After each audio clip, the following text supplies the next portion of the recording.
इमाम रब्बानी मुजल्लिफ सानी रहमतुल्लाह अलैह को वो गुत्थी सुलझाने के लिए रब्ब कायनात के लिए लफ्ज़ इस्तेमाल किया जाता है कि तू एक गोरख धंधा है जिसकी पहचान हमारे लिए मुश्किल है।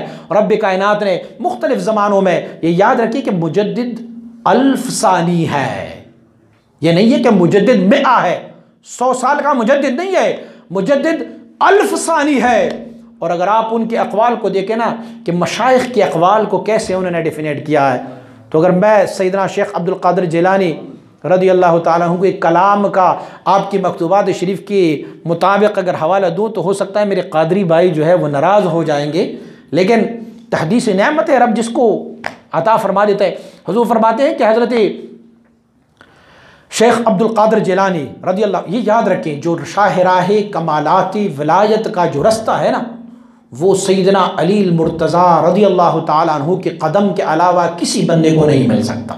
जब तक आप सैयदना अली मुर्तज़ा रज़ी अल्लाह ताला अन्हु के ज़ेर कदम नहीं आएंगे तो शाहराह कमालात वलायत से आप महरूब हैं, आप उस रास्ते पर कभी नहीं जा सकते। इस रास्ते की सरखैल, इसकी बुनियाद, फैज़ान देने वाली ज़ात हज़रत सैयदना अली करमल्लाहु वजहु मुबारक है। और सिलसिला आलिया कादरिया और सिलसिला आलिया चिश्तिया, सिलसिला आलिया सरवर्दिया, इन तीनों सलासिल की भी सरखैल हज़रत सैयदना अली करमल्लाहु वजहु आप मुबारक है। तो आप मुबारक फरमाते हैं कि सैयदना शेख अब्दुल क़ादिर जिलानी रज़ी अल्लाह ताला अन्हु आप मुबारक ने बगदाद में मिंबर पर खड़े होकर एक ऐलान फरमाया था।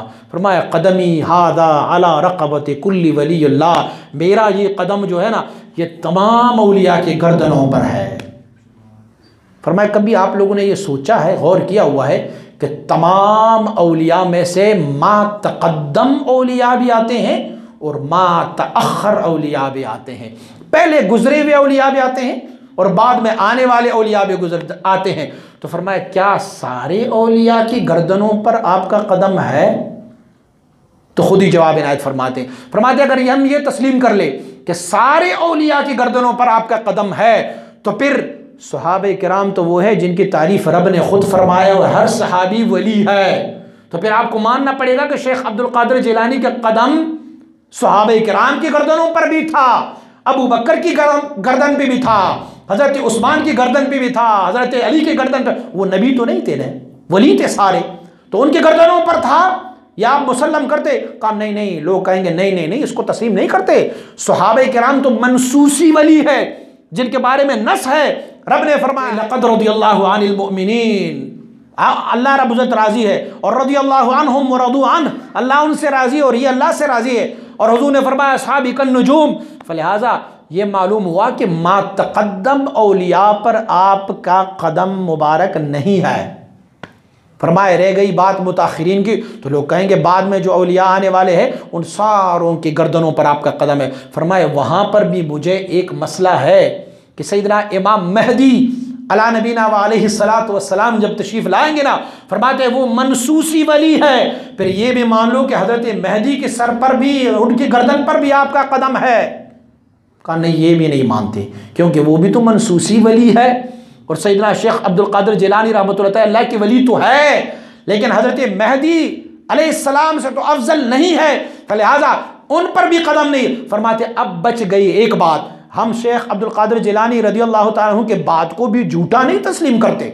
हम कहते हैं अल्लाह की वली है, उनके ज़बान से जो लफ्ज़ निकले वो हक़ है, सच है। फरमाया तो फिर आप बताएं किन की गर्दनों पर आपका कदम है? फरमाया अपने ज़माने के सारे औलिया पर आपका कदम था। बस ये तदबीक जो है वो कामयाब रहेगा और ये माहसल रहेगा। अगर हम मुतक़द्दिमीन औलिया को लेंगे या मुतअख़िरीन औलिया को लेंगे तो दोनों में मनसूसी वली मौजूद है और दोनों मनसूसी औलिया पर आप, उनके गर्दनों पर आपका कदम नहीं हो सकता। ऐसे बहुत सारे वो अक़वाल जो मशाइख़ इज़ाम की है, हज़रत इमाम रब्बानी मुजल्लिफ सानी रहमतुल्लाह तआला ने उनको हल फरमाया है और बहुत बेहतरीन अंदाज़ में हल फरमाया है। हुज़ूर इमाम रब्बानी मुजल्लिफ सानी रहमतुल्लाह तआला ने अपनी रहलत तय्यबा का भी लोगों को ख़बर किया हुआ था। आप फरमाते होते थे कि फ़लाँ दिन जो 28 सफ़र होगा उस दिन इशराक़ की नमाज के बाद ये फ़कीर अपनी रब की क़ुर्ब में जाना चाहते हैं। फरमा गए तो आप मुबारक के जो हाथ मुबारक थे ना, जब आपको गुस्ल के लिए लाया गया तो आप चूँकि हमेशा फरमाया करते होते थे कि हुजूर ने फरमाया कि कुर्रतु ऐनी फिस्सलाह, मेरी आंखों की ठंडक नमाज में है, तो आप फरमाया करते थे मुझे नमाज से बड़ी मोहब्बत है। फरमाते अगर दुनिया में कोई हकीकत है ना, दुनिया में अगर कोई हकीकत है तो आप फरमाया करते हो तो वो सिर्फ नमाज ही है बस। फरमाते ये हकीकत है, बकिया सारी चीज़ें सूरत है, ये हकीकत है, फरमाया करते होते थे। तो आप मुबारक को जब तख्ते पर लिटा के गुस्ल दिया जाता तो आपका अचानक बायां हाथ पहले नीचे आया, दाएं हाथ उसके ऊपर आया और आप मुबारक ने फ़िक़्ह हनफी के मुताबिक हल्का बना के जैसे नमाज में खड़े होते हैं ऐसे अपने हाथों को रखा। जो गुस्ल देने वाले हजरात थे उन्हें गुस्ल देते वक्त आपके हाथ को हटाया तो आपने जब वहाँ पर पानी डाला, लोगों ने वो जगह जब गुस्ल दे गई उस जगह को, तो आपने फिर से अपने हाथ को उठा के फिर जैसे नमाज में खड़े होते हैं ऐसे दिया। फिर आपको दाएं करवट लिटाया गया या बाएं करवट लिटाता रहा, लेकिन जिस हालत में भी लिटाता रहा तो वो फिर ऐसे ताज़ीमन उनका। तो आपकी एक खलीफा है हज़रत शेख बदरुद्दीन रहमतुल्लाह तआला जिन्होंने हज़रातुल क़ुद्स लिखा हुआ है। आप मुबारक फरमाते हैं मुझे मुकाशफा हुआ कि हुजूर तो नमाज की कैफियत कैसे बना रहे हैं, ये ऐसे क्यों आपने हाथों को रखा। फरमाया मुझे ये मुकाशफा हुआ कि आज हुजूर की मैयत को देखने के लिए अम्बिया और मलाइका इज़ाम तशरीफ़ लाए हैं, तो आप मुबारक ने अपने हाथ एहतरामन बांधे हुए हैं वहाँ पर। तो रब्बे कायनात ने हज़रत इमाम रब्बानी मुजल्लिफ़ और देखें आप अपनी वफ़ात से क़ब्ल अपने बच्चों को बिठा के, अपने साहबजादों को बिठा के फरमाया हमारे यहाँ बड़ी बिदआत शुरू हो गई हैं। बिदआत ये शुरू, हम उस बिदअतों को अच्छा समझते हैं लेकिन वो फिल हकीकत बिदअत होती है। फरमाया एक बिदअत ये है कि हमारे यहाँ जब भी कोई शेख, कोई अल्लाह का बंदा, कोई आलिम जब वफ़ात पाते हैं तो उसके बाद उनकी वफ़ात पाने के बाद भी हम उन्हें दस्तार पहनाते हैं, अमामा रखते हैं उनके सर पर। फरमाया देखो ये ना हुजूर से मनक़ूल है, ना सहाबे किराम ने ये अमल किया है, न ताबईन ने किया हुआ है, न तबे ताबईन। अमामा सुन्नत है, मुअक्कदा है, मुतवातिरा है, लाजिमा है, ठीक है, लेकिन ज़िंदगी में बाद अज़ वफ़ात नहीं है।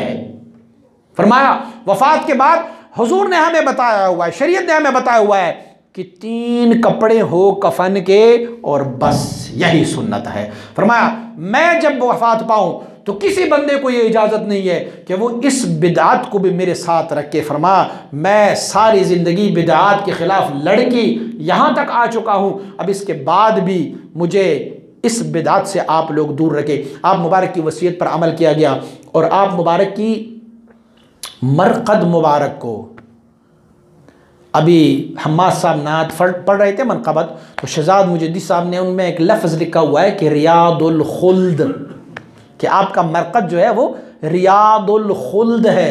खुल्द कहते हैं जन्नत को और रियाद कहता है बागीचे को।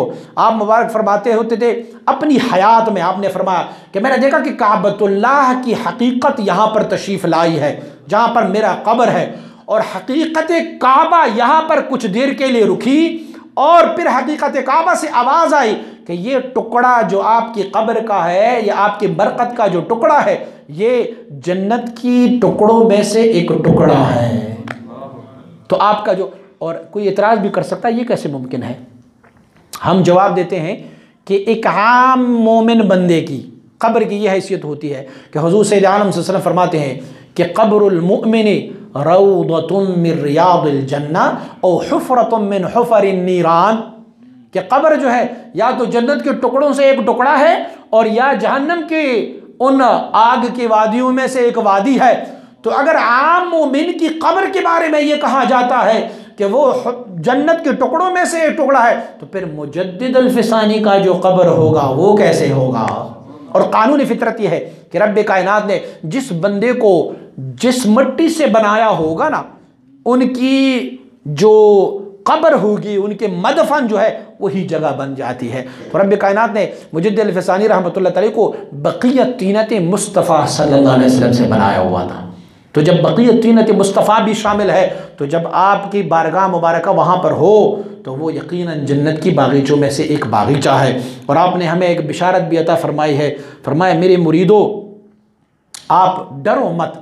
मैंने अल्लाह करीम के बारगाह में दुआ की है कि रब्बा जो भी मेरे सिलसिले में आए ना, तो परवरदिगारा उससे आप अफ़्व और बख्शिश इनायत फरमाए। का रब्ब कायनात ने मुझे फरमाया कि शेख अहमद, जो बंदा भी तेरे मुरीद हो या तुझे वसीला बना के मुझसे मांगे, मैं सबको माफ़ फरमाता रहूँगा। पहले तो हम हज़रत इमाम रब्बानी मुजल्लिफ़ अल्हम्दुलिल्लाह हमारे सर पे भी साया मुजद्दिद अल-फ़सानी का, अल्हम्दुलिल्लाह। अल्लाह पाक इन निस्बतों को कायम दायम रखे। और ये जो मैं मुजद्दिद को जानता हूँ या आप मुजद्दिद को जानते हैं, ये एक और मुजद्दिद का कमाल है जिन्होंने हमें मुजद्दिद तक मिलाया। 100 साला मुजद्दिद ने हमें 1000 साला मुजद्दिद के, हमने मुजद्दिद को नहीं देखा था, मुजद्दिद अल-फ़सानी रहमतुल्लाह अलैह को, हमने मुजद्दिद अल-फ़सानी के अक्स को देखा तो तब पहचान गए ये मुजद्दिद ऐसे हैं तो वो मुजद्दिद कैसा होगा। हमने इस मुजद्दिद को देखा, हुज़ूर सय्यद व मुर्शिद व मौलाए हज़रत महबूब सुबहान मुजद्दिद दौरान हज़रत अख़ुंज़ादा फ़क़ीह सैफ़ुर्रहमान इमाम खुरासानी रहमतुल्लाह अलैह। आप मुबारक की दस्तूरुल अमल ये थी, क्या फरमाया करते होते थे, मुझे किताबुल्लाह क़ुरान अज़ीम शान, उसके बाद सुन्ना हुज़ूर के अहादीस के बाद फरमाया जो सबसे प्यारी किताब है ना वो मुझे मकतूबात शरीफ है। बस फरमाया मकतूबात शरीफ में अल्लाह रब्बुल इज़्ज़त ने मुजद्दिद अल-फ़सानी रहमतुल्लाह अलैह को वो कमाल इनायत फरमाई है कि वो सारी उलूम अक़लिया और नक़लिया का एक जामिया और मजमुआ है। तो मैं अर्ज़ करूं, कभी कभार अगर आपको टाइम मिले, ये ना सही कि आप किताब उठा के देखें, मैंने आपकी सहूलत के लिए अब नेट में भी शुरू किया हुआ है, आप लोग उलूम व मारिफ़ को सर्च कर लें, इंशाअल्लाहुल अज़ीज़ आपको मकतूबात शरीफ की कुछ जो इस फ़कीर को अल्लाह रब्बुल इज़्ज़त ने जो कुछ भी अता किया हुआ है, आप उस मकतूबात शरीफ से मुस्तफ़ीद हो सकते हैं। 20-20 मिनट के छोटे छोटे से क्लिप्स हैं, आप उसे राह चलते हुए भी, चलो आप तस्वीर ना देखें लेकिन उसको ना हैंड फ्री लगा के भी आप अल्फाज को तो समझ सकते हैं। तो अल्फाज को इंशाअल्लाह बड़े सलीस और आसान अंदाज में है। मेरी ख्वाहिश ये है कि जो मेरी सीने में है वो आप तक आ जाएं, ऐसा ना हो कल को मैं ना रहूं तो वो चीज़ मेरे साथ ही चले जाए। हमने हुज़ूर मुबारक साहब अलैहि रहमत से सीखा, आप दुनिया से तशरीफ़ ले गए तो वो अमानत हमें सुपुर्द करके हमारी सीने में डाला, ऐसा ना हो कि मैं चला जाऊँ और इसको मैं अपने साथ लेके जाऊँ। इसलिए मेरी ख्वाहिश है कि आप लोग भी भाई अपनी शेख की मलफूज़ात लोग फ़ख्र से पढ़ते रहते हैं, ये मेरे मुर्शिद ने फरमाया हुआ है। तो हज़रत मुजद्दिद अल-फ़सानी हम सब का मुर्शिद है। अल्लाह करीम हमारी निस्बतों को कायम दायम रखे, रब्ब कायनात इस निस्बत पर जीने, इस निस्बत पर मरने की तौफ़ीक़ अता फरमाए। मैं किताब साथ लाया था लेकिन इसकी ज़रूरत नहीं पड़ी, और इंशाअल्लाहुल अज़ीज़ कभी अगर दोबारा कोई चैप्टर हुआ, कभी कभार आप इस किताब का भी मुताला करें, रौज़तुल क़य्यूमिय्या, हुज़ूर इमाम रब्बानी मुजद्दिद अल-फ़सानी रहमतुल्लाह अलैह पर एक बेशबहा किताब लिखी गई है। एक ऐसी किताब जो शायद ही किसी शेख ने किताब लिखी होगी। एक और किताब भी हज़रत इमाम रब्बानी मुजद्दिद अल-फ़सानी रहमतुल्लाह अलैह की मनाक़िब में लिखी गई हज़रातुल क़ुद्स, वो भी पढ़ने वाली किताब है। और दोनों किताबों की उर्दू सलीस तर्जमा मौजूद है। तो कभी कभार हज़रातुल क़ुद्स पढ़ा करें, कभी कभार रौज़तुल क़य्यूमिय्या पढ़ा करें। अल्लाह करीम ने इस सिलसिला आलिया नक़शबंदिया पर करम ये फरमाया कि इसमें अल्लाह ने 4 क़य्यूम अता फ़रमाए हैं। ये पहला क़य्यूम हज़रत इमाम रब्बानी मुजद्दिद अल-फ़सानी पहले जिल्द का किताब उन्होंने लिखा हुआ है, और ये आपका एक मुरीद, सादिक़ मुरीद है आपका, हज़रत ख्वाजा मोहम्मद एहसान मुजद्दिदी, आप मुबारक के एक मुरीद है। आपने आपकी मलफूज़ात और आप कमालात को जमा किया। दूसरे जिल्द में आपके एक साहिबजादे की, और तीसरी जिल्द में एक और साहिबजादे की, और चौथे जिल्द में आपके एक पोते का तज़किरा है। जो 4 क़य्यूम गुज़रे हैं उनका तज़किरा है। तो इंशाअल्लाहुल अज़ीज़ आपको न तन्हा इश्क़ अज़ दीदार ख़िज़द बसा इन दौलत अज़ गुफ्तार ख़िज़द, ये नहीं होता कि अकेले इश्क़ जो है वो सिर्फ़ दीदार से और देखने से मिल जाता है, बल्कि कभी कभार गुफ्तार से भी लोगों को इश्क़ हो ही जाता है। महबूब के रुख और खद हाल की तारीफ़ सुनते हैं, देखा नहीं होता है, लेकिन खद हाल की तारीफ़ सुनते हैं, महबूब के कद क़ामत, उनकी नाज, उनकी अंदाज़ को, उनकी गुफ्तार को, उनकी रफ्तार को, उनको देख लेते हैं, पढ़ते हैं, देख नहीं ले रहे, लेकिन पढ़ने से भी इतना लुत्फ़ आ जाता है कि बंदा आशिक़ ही हो जाता है। अल्लाह हम सब की हाज़िरी को कबूल फ़रमाए। व सल्लल्लाहु तआला अला हबीबिही सय्यिदिना व मौलाना मुहम्मद।